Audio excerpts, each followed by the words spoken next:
어느 공동체군 간에 가만히 들어오고 몰래 들어온 사람들 또는 숨겨진 일들은 별로 좋은 것이 없는 것 같습니다. 오래된 집을 들어가다 보면 그런 데가 있죠. 장판이라든지 또는 벽지 같은 데를 잘 들여다보거나 또는 싱크대 같은 것을 한번 들여다보시기 바랍니다. 뭐 어떤 것들이 있나요? 오래된 집일수록 그 안에는 여러 가지 벌레들이 있습니다. 심지어는 그 지저분하고 더러운 바퀴벌레들이 그득한 경우들도 많이 있습니다. 또는 축축한 곳에 사는 벌레들이 많이 있는 경우들이 있습니다. 겉으로 보기에는 멀쩡해 보이지만 그렇지 않은 경우들이 우리 주변에는 많이 있습니다. 지금 우리나라가 겪고 있는 이 혼란도 마찬가지 아닙니까? 사실 어떻게 보면은 매일 거의 요새는 평상시에 다루지 아니었던 지상파 방송들 그런 보도 매체들마저도 기존에 숨겨놨던 그 일들 이미 오래전부터 몇 년 동안 아니 수십 년 동안 계속되어졌던 일들에 대해서 이제서 이야기를 터뜨리고 있는 모습을 보여줍니다. 그래서 사실은 그런 얘기들을 다시 교회에서도 반복하는 것도 어떻게 보면 지겹고 야 교회에 와서 설교 시간에 마저도 그러한 인용을 들어야 되느냐라고 생각할지 모르지만 어느 정치를 이야기하는 그 사람처럼 그것을 어떤 면에서는 우리가 직시하지 않았기 때문에 계속적으로 이런 일들이 벌어진 것은 아닌가라는 생각을 한번 봅니다. 더더군다나 청와대나 또는 여당 대표나 크리스찬입니다. 또 심지어는 이 비선의 실체라고 얘기했던 그 사람마저도 과거는 어떠했을지 모르지만 현재는 일부 교회도 나가고 또 헌금도 커다란 헌금을 냈던 얘기마저도 듣게 있는 상황입니다. 그럼 무엇입니까? 정치와 종교는 분리되어져 있는 것이 좋을지 모르지만 부끄러운 일들을 행하는 이들이 교회 내에서 계속적으로 행하고 있고 또 그것이 드러나고 있음에도 불구하고 이것이 잘못됐다라고 이야기하지 않는 것도 사실은 교회에서는 바른 일들이 아닙니다. 지난주에도 얘기했지만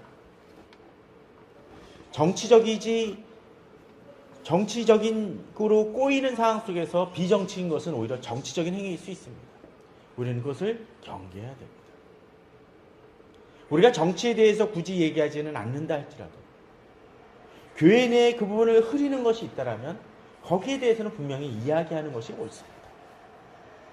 또한 실제로 최근에 물의를 일으켰던 그 비선의 실세라는 그 아버지 되는 그 부친 되는 그 사람이 목사라는 타이틀을 걸고까지 했었고 또 그것이 비록 정상적인 목사 안수는 아니라 설혹한다 할지라도 그것에 대해서 바로잡지 못하고 돈에 대해서 휘둘렸던 많은 목회 지도자들이 일부 목회 지도자들이 있었다는 것도 우리는 부끄럽다라는 것을 인정해야 됩니다.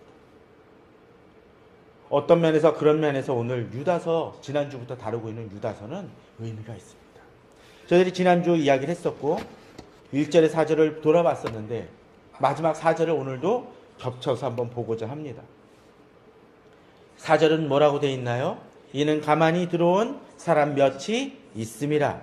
그들은 옛적부터 이 판결을 받기로 미리 기록된 자니 경건하지 아니하여 우리 하나님의 은혜를 도리어 방탕한 것으로 바꾸고 홀로 하나이신 주제 곧 우리 주 예수 그리스도를 부인하는 자니라 라고 되어 있습니다. 제가 굳이 4절부터 언급을 했던 이유는 바로 이것 때문입니다. 가만히 들어온 사람입니다. 이 가만히 들어온 사람에 대한 이야기를 사실은 이 유다서에서는 계속적으로 다루고 있습니다. 가만히 들어온 사람을 경계하라고 계속적으로 지적하고 있는 것입니다. 그 사람을 제대로 돌아보지 못할 때, 그 사람들이 왜 문제인지를 바로 보지 못했을 때 어떤 일이 벌어집니까? 그들이 공동체를 썩게 만들고 힘들게 합니다. 바퀴벌레가 지저분하다고 잡지 않았을 때 어떤 일이 벌어집니까? 그것이 계속적으로 퍼져나갑니다. 지저분한 것 하나를 더러운데 치우지 않으면 어떻게 됩니까? 그것 때문에 벌레가 쏘이고 냄새가 나는 것이 사실입니다. 음식도 마찬가지죠. 그 지저분한 것을 제대로 도려내지 아니하면 그것이 퍼지고 점점점 곰팡이는 심해집니다. 이 시대 교회 문제와 정치의 문제는 바로 여기에 있습니다. 가만히 들어온 것, 곧 정상적이 못한 것, 이 뒤에서 나오는 것처럼 이미 옛적부터 판결을 받기로 미리 기록된 자이고 경건하지 아니한 자이고 복음에서 어긋난 이들을 그대로 방치했기 때문에 벌어진 현상입니다. 지난주에 우리는 이것에 대해서 뭐라고 배웠습니까? 3절에 보면 그래서 이 유다가 뭐라고 얘기를 했나요? 우리가 일반으로 받은 구원에 관하여 내가 너희에게 편지하려는 생각이 간절하던 자예요. 가르치고 싶었다라는 거죠. 이 구원에 대해서 어떻게 해야 된다라고요? 단번에 주신 믿음에 돌아가면서 설명을 하면서 힘써 싸우라는 편지로 너희를 권하여야 할 필요를 느꼈노니 하면서 편지에 쓴 목적이 뭐라고요? 싸우도록 하기 위함이라는 것입니다. 자, 그런데 싸우는데 필요한 것이 있죠. 싸울 때는 뭐가 필요합니까? 싸울 대상이 누군지 제대로 알아야 된다는 거죠. 만약 어떤 사람이 폭격을 하는데 영화 속에서 전쟁 영화 중에 그런 장면이 있죠. 폭격을 하는데 좌표를 잘못 알려줘요. 그럼 어떻게 됩니까? 지원 사격을 하는데 엉뚱한 곳에 떨어지고 아군을 다치게 할 수 있습니다. 심지어 교회 내에서도 지금 그런 모습들이 많이 있죠. 싸우는데 아군하고 싸웁니다. 비록 나하고 좀 다르고 성격이 다를지 모르지만 아군인 사람과 나에게 여러 가지 잘해주고 뭔가 속된 표현으로 알랑방구를 낀다 할지라도 그 사람이 복음에서 벗어났다라면 가만히 들어온 사람이라면 오히려 우리가 싸워야 될 사람은 누굽니까? 바로 그러한 가만히 들어온 사람입니다. 저는 오늘 본문을 원래는 이 4절에서 17절을 오늘 한 주에 걸쳐서 그냥 다룰까 했었는데 그러기에는 너무 그 비중과 그 중요한 부분들이 많기 때문에 한 2주에 정도에 걸쳐서 어쩌면 길게는 또 3주에 걸쳐서 그러다 보니까 유다서가 좀 길게 되긴 하지만 한번 다뤄보고자 합니다. 자, 오늘 본문을 보게 되면 4절에서 17절에서 사실은 여러 가지 내용들이 등장을 합니다. 5절에 보면 너희가 본래 모든 사실을 알고 있으나 내가 다시 너희로 생각나게 하고자 하노라 라고 얘기를 하면서 그들이 이미 알고 있는 내용을 얘기합니다. 그래서 구약에서 등장하는 여러 가지 얘기들을 등장을 합니다. 구약의 여러 사건들을 통해서 이들이 깨달아야 될 것들을 깨닫게 하고자 도움을 줍니다. 그들이 깨닫지 못하고 악한 길로 빠졌었을 때 구약에서는 어떤 일이 벌어졌는지를 이야기합니다. 심지어는 여기선 자세히 다룰 부분들은 아니긴 하지만 이 유다는 다른 성경하고는 좀 다르게 구약의 외경이라고 불리는 것들마저도 인용을 하면서 이야기를 합니다. 물론 이것을 오해하지 마십시오. 외경을 인용했다고 해서 외경을 인정한다라기보다는 성경으로 인정한다기보다는 어떤 책을 인용하듯이 인용했다라는 것입니다. 일부 또 외경 속에는 바른 내용, 그러니까 역사적으로 근거 있는 내용들도 있기 때문에 그렇습니다. 그 내용이 어떤 것이냐라면 바로 그런 부분입니다. 9절 같은 경우에 천사장 미가엘이 모세의 시체에 관하여 마귀와 다투어 변론할 때 같은 경우도 외경을 인용을 합니다. 또 14절에 보면 아담의 7대손 에녹이 이 사람들에 대하여도 예언하여 이르되라는 부분들도 역시 마찬가지입니다. 구약의 외경입니다. 특별히 14절은 에녹서에 해당되는 부분입니다.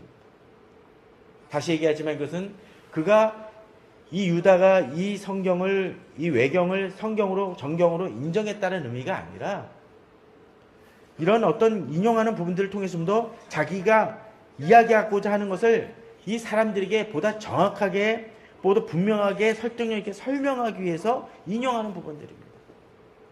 자, 그러면서 인용도 하여지고 또 어떤 부분들이 등장을 하냐면 11절 같은 경우에 있어서는 가인, 발람, 고라는 예를 통해서 가만히 들어온 사람 또는 바른 길을 선택하지 못한 자들이 어떻게 무너지는지를 보여주는 것을 보여주고 있습니다. 오늘 저희는 특별히 12절과 13절을 통해서 이 부분을 좀 중요하게 돌아보길 바랍니다. 가만히 들어온 사람들이 어떤 특징을 갖고 있는지를 돌아보길 바랍니다. 자, 성경은 또한 이렇게 얘기합니다. 그래서 유다는 이렇게 얘기하죠. 17절에 보면 사랑하는 자들아 너희는 우리 주 예수 그리스도의 사도들이 미리 한 말을 기억하라. 이 얘기는 어떤 것입니까? 미리 한 말을 기억하라는 얘기는 지금 새로운 이야기를 하는 것이 아니라 어떤 것이요? 이미 해왔고 사도들이 가르쳤던 것을 다시 상기시키는 것입니다. 자, 다시 얘기하지만 가만히 들어온 사람들을 분별하는 것은 그 방법은 새로운 것이 아닙니다. 어떤 것이요? 이미 알고 있던 내용이라는 것입니다. 문제는 이미 알고 있는 내용인데 누가 한 얘기해야 돼요? 사도들이 한 얘기라는 것입니다. 사도들이 했다는 얘기는 지금 우리 사도가 없으니까 어찌해야 됩니까? 그럼 뭐 목사가 한 얘기를 집중하라는 것 중요한 부분이긴 하지만 보다 본질적인 건 뭐예요? 성경에 이미 나와 있고 우리가 이미 배운 것이라는 것입니다. 그러면 66권을 다 알아야 되냐? 물론 제대로 되려면 그래야겠죠. 그것보다는 앞서 얘기했던 어떤 거요? 이미 그들에게 주어진 구원에 대한 복음의 도를 바로 붙잡고 깨달으라는 얘기죠. 거기서 벗어나면 어떤 것이요? 바로 가만히 들어온 사람들일 수 있다는 것을 주지시키고 있는 것입니다. 그렇기 때문에 그는 누구에게 들었는지를 분명히 이야기합니다. 어떻게요? 우리 주 예수 그리스도의 사도들입니다. 지도자라고 다 같은 지도자가 아니라는 것이죠. 우리 주 예수 그리스도, 바로 거기서 바르게 복음을 선포하는 사도들에게서 또는 복음을 가르치는 자들에게서 배운 것을 기억하고 그것을 붙들었을 때 되어진다는 것입니다. 또 그 관계는 억압의 관계가 아닙니다. 어떻게 돼 있나요? 사랑하는 자들입니다.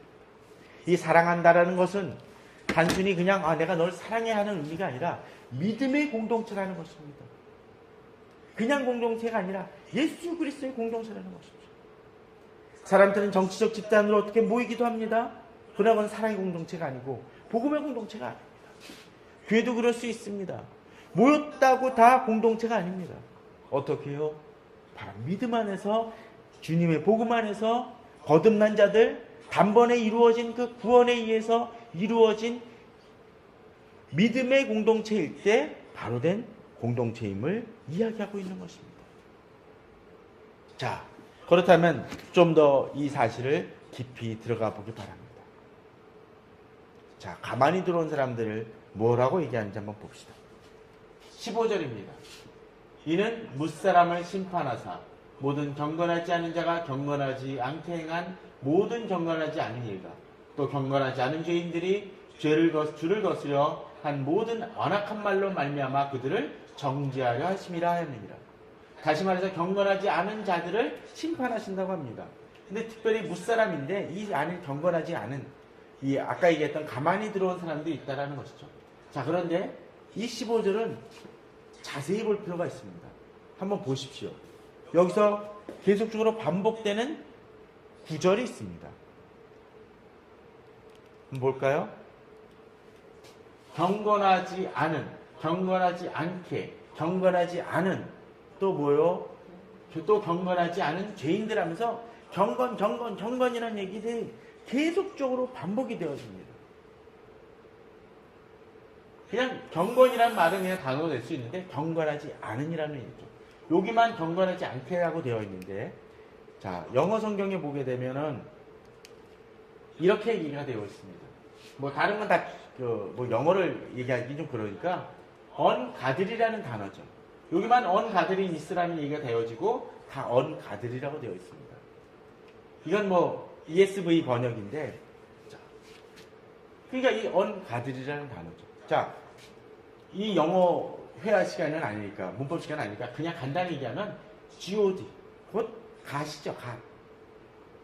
바로 경건하지 않은, 경건이란 단어 앞에 경건하지 않은 그 부정적인 그 의미가 담겨 있음을 보게 됩니다. 자, 다시 한번 얘기를 해보겠습니다. 여기는 곧 무엇을 얘기합니까? 이 경건하지 않다는 단어는 결국 하나님에게서 멀어진 이들을 얘기해 줍니다. 하나님을 닮아가지 않는, 하나님을 닮는 것을 거부하는 이들의 모습을 이야기하고 있다는 것이죠. 앞서 다시 한번 구절을 보도록 해보죠. 어떤 것입니까? 바로 경건하지 않은 자들, 또 그 경건하지 않은 일들이 경건하지 않게 행한, 참 재밌죠? 모든 경건하지 않은 또 그리고 경건하지 않은 죄인들이라고 얘기하면서 이 죄가 무엇보다도 그냥 도덕적인 죄도 당연히 포함이 되어지지만 하나님과 대적하고 하나님을 거부하는 이들에게서 벌어진 모든 일들이라는 것입니다. 자, 이 얘기는 우리에게 있어서 중요한 한 가지 포인트를 전해줍니다. 무엇입니까? 바로 우리 안에서 가만히 들어온 이들이 행하는 것이 뭐요? 하나님을 경외하지 않는 모습 속에서 전개되어지고 있다는 것입니다. 저는 이 부분을 우리 성도님들이 주의 깊게 보길 바랍니다. 어떤 얘기냐라면 바로 가만히 들어온 사람들이 그 초점은 하나님을 바라보지 않는다는 데 있다는 것입니다. 물론 말로는 그럴 수 있습니다.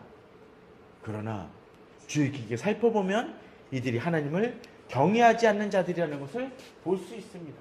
그래서 17절에서 계속적으로 얘기하는 것이 무엇입니까? 바로 우리 주 예수 그리스도의 사도들이 미리 한 말을 기억하면서 이들을 분별하라고 되어 있습니다. 자, 아까 이야기 드렸던 것처럼 오늘 이제 다시 돌아갑니다. 12절하고 13절을 돌아보기 바랍니다. 12절의 앞부분에 뭐라고 되어 있나요? 그들은 기탄 없이 너희와 함께 먹으니. 바로 가만히 들어온 자들은 아무 일 없었던 것처럼 믿지 아니하는 자들, 믿는 자 이들과 같이 먹습니다. 뻔뻔하죠. 별로 구분이 없어요. 그런데 이들의 특징이 등장을 하죠. 너희 애찬에 어떤 것이요? 암처라고 되어 있습니다. 이들의 특징 중에 하나가 바로 이것입니다. 너희 애찬. 곧 이거는 폭넓은 좀 성찬의 의미만 좀 넘어섭니다. 성찬도 포함이 되어져요. 자, 예전에 제가 다니던 교회에서는 그렇게 얘기합니다. 예전에 보통 성찬식을 할 때 어떻게 얘기를 하나요? 세례받았고 예수 그리스도를 믿음으로 고백한 이들이란 표현을 보통 씁니다. 그죠? 근데 이전 있던 교회에서는 그런 표현을 많이 썼어요. 예수 그리스도를 구주로 고백한 이들이란 표현을 썼습니다. 단지 세례받았다는 것이 성찬을 나눌 수 있는 자격이 아니라는 것입니다. 보다 본질적인 것을 이야기하고 있는 것이죠. 이들은 경건하지 않은 자들임에도 불구하고 어떻게 합니까? 애찬을 나눕니다.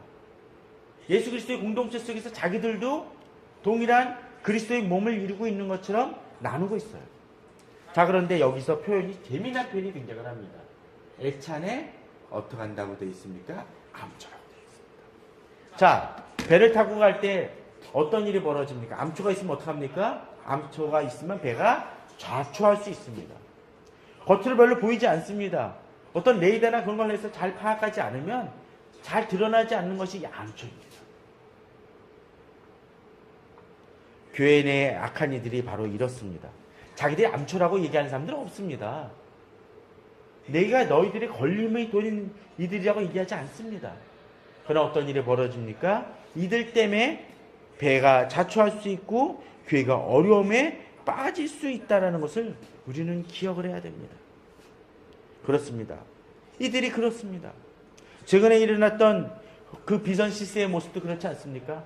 자기가 비선 실세다라고 한 번이라도 얘기했습니까? 없었습니다. 카메라 기자가 오면 가립니다. 심지어 어떠했습니까? 좀 지겹지 않습니까? 결국은 뉴스 나올 때 그 비선 실세라고 하는 그 여인, 그 실세라는 그 분의 얼굴이 동일한 사진만 나옵니다. 그 얘기는 뭡니까? 찍기 힘들었다는 얘기죠. 드러나지 않았다는 것입니다. 가만히 들어온 사람들도 바로 그런 모습처럼 나오고 있습니다. 음식을 나눈다고 해서 그들이 함께 된 공동체가 아님을 보여줍니다. 오히려 그들은 걸림돌이라는 거죠. 앞에 서론을 하느라 좀 많이 얘기했지만 그 다음을 한번 보도록 해보시죠. 그리고 뭐라고 되어 있나요?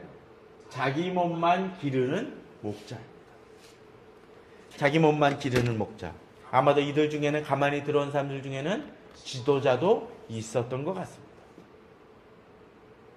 그러기에 목자라고 표현이 되죠. 근데 목자인데 단순히 양이면 문제가 좀 덜한데 목자인데 자기 몸만 기른다는 건 뭡니까? 주변에 양들을 돌아보지 않는다라는 것입니다. 이건 치명적이죠. 그죠? 최근에 교회에서 많이 문제를 일으키는 일부 사람들 중에는 이 목회자의 잘못도 참 큽니다. 교회는 형편은 어려운데 수억 수십억의 자기 전별금을 챙기는 목회자도 있건 봅니다. 정말 부끄러운 얘기지만 어느 목회자는 자기가 에게서 낳은 어떤 그 혼의 관계의 그 자식을 뭐 성령을 통해서 주어졌다고 이야기하면서 주장했던 것도 우리는 어느 그것이 알고 있을 때 나왔다는 얘기도 듣곤 합니다. 전 보진 못했지만 부끄러운 이야기합니다. 자기만을 지키기 위해 행하는 모습입니다. 어떤 사람입니까? 자기 몸만 기르는 목자입니다. 목사만 그렇습니까? 장로나 그런 지도자들도 그럴 수 있습니다. 국가 지도자도 그럴 수 있습니다. 이것이 이 시대의 문제가 아닙니까? 우리는 목자이지만 어떤 목자인지를 구별해낼 수 있어야 됩니다. 심지어 목회자도 자기 몸만 기르는 목자, 가만히 들어온 사람일 수 있습니다. 그 다음 또 뭐라고 되어 있습니까? 바람에 불려가는 물 없는 구름, 또 죽어 뿌리까지 뽑힌 열매 없는 가을 나무라고 되어 있습니다. 자, 구름은 어떤 구름입니까? 가뭄이 질고 여름에 막 비는 내려야 되는데 구름을 잔뜩 꼈어요. 근데 비가 안 내립니다. 그럼 그 구름은 도움이 됩니까? 안 되는 구름입니다. 최근에 가을 날씨가 좀 그런 것 같습니다. 구름은 잔뜩 꼈어요. 물론 얼마 전에 비도 왔었지만 그 구름이 며칠 꼈는데 비해서 비는 오지 않습니다. 바로 여기처럼 비 없는 구름입니다. 물 없는 구름입니다. 그 구름은 농부의 마음을 정말 구름이 꼈구나 그러면서 만족시킬지는 모르지만 비가 없다면 어떤 것입니까? 그건 의미가 없습니다. 뒤에 구절도 그렇지 않습니까? 또 죽어 뿌리까지 뽑힌 나무긴 한데 어떡합니까? 뽑혔어요, 뿌리가. 그럼 그거는 소망이 있습니까? 없습니다. 더더군다나 이 나무는 무슨 나무입니까? 가을 나무입니다. 올해 가로수들도 정말 감이 많이 열렸어요. 그죠? 그걸 보고서 참 풍족하다는 느낌이 듭니다. 가지가 정말 부러지는 건 아닐까 싶을 정도로 맺힙니다. 그런데 그 열매들이 아무것도 먹을 것이 없다는 거예요. 또 여기 나오는 것처럼 뿌리가 뽑힌 가을 나무라는 거예요. 또 열매가 없다라는 거예요. 그것만큼 힘든 것은 없습니다. 이 시대 교회가 건물은 높습니다. 여러 가지 프로그램도 합니다. 그러나 그 속에 구원받은 사람들이 없고 진정으로 사람들이 성장하지 아니하고 여러 가지 프로그램 돌리는데 그 속에 열매가 없는 교회의 모습이 이 시대는 참 많이 있는 것 같습니다. 여기에 딜레마가 있습니다. 이번 주보에도 앞부분에 제가 그렇게 했지만 이 가을 어둠 속에서도 우리도 풍성한 열매를 거둘 수 있기를 하면서 사진을 했지만 감람을 올렸지만 우리 성도님들이 그러길 바랍니다. 진정으로 열매 있는 가을 나무가 되길 바랍니다. 또한 본문은 여러 가지 모습을 13절에서도 보여줍니다.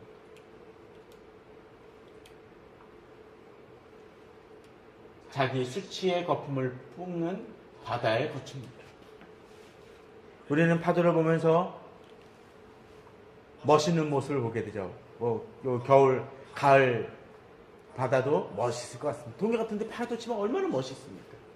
그런데 그 물이 만일 하수구에서 용솟음 치는 물이라면, 그것이 영리에서 쏟아지는 물이라면 우리는 어떻게 하겠습니까? 그 물이 틀까봐 걱정을 할 겁니다. 본문은 얘기합니다. 자기 수치의 거품을 뿜는 바다의 거친 물결 같다고 되어 있습니다. 가만히 들어온 이들의 모습을 보게 되면 그들에게서 쏟아나오는 말들이 어떤 말인지 구분해야 돼요. 우리는 최근 모습을 많이 보지 않습니까?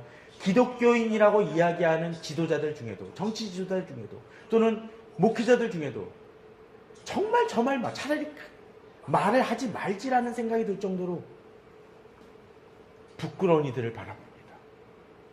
무엇입니까? 자기 수치의 거품을 뿜는 모습입니다.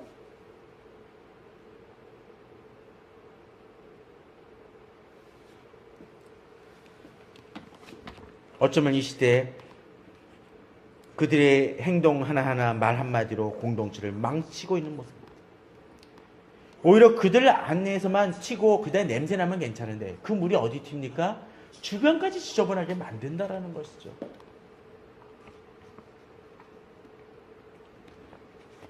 지저분한 얘기지만 어제 보니까 그런 얘기 등장을 하더라고요. 무중력 상태에서 봉지 하나 나눠주는 모습이 등장을 하죠. 그 무중력 상태 테스트를 하는데 그 봉지는 어떤 것입니까? 그 오버잇을 하게 되면 그것을 받으라는 얘기 아닙니까? 받으라는 얘기는 뭡니까? 주변에 튀지 말게 하라는 얘기입니다. 그리스도인들이 경건하지 않은 상태 속에서 쏟아내는 말들은 주변마저도 부럽시킵니다. 교회를 더럽히고 공동체를 더럽히고 지체를 더럽히고 돌아봐야 됩니다. 지금 내가 쏟고 있는 말들이 어떤 것인지를 생각해 봐야 됩니다.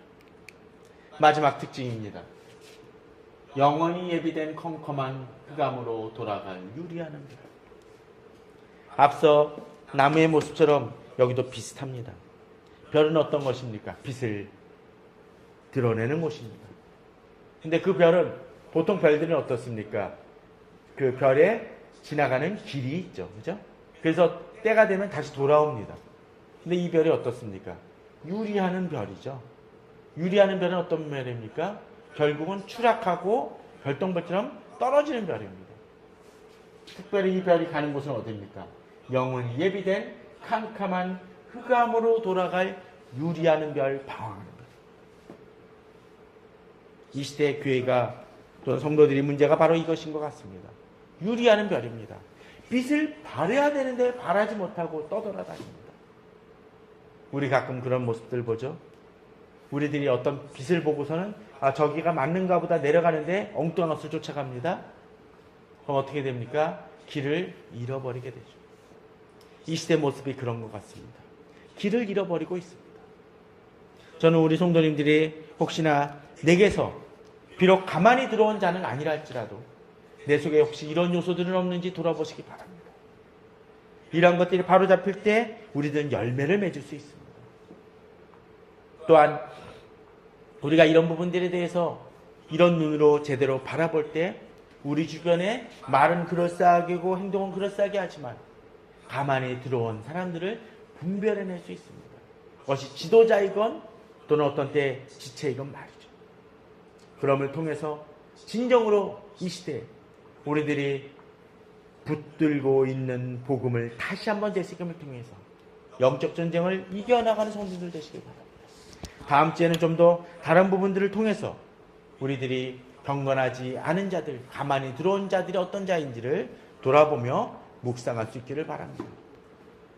10월 한 달을 잘 마무리 짓고 11월 달을 맞이함을 통해서 다음 주 말씀을 통해서 더욱더 믿음의 경주를 쌓아나가는 우리 성도님들 되기를 주님의 이름으로 축원합니다. 다 같이 기도하시겠습니다.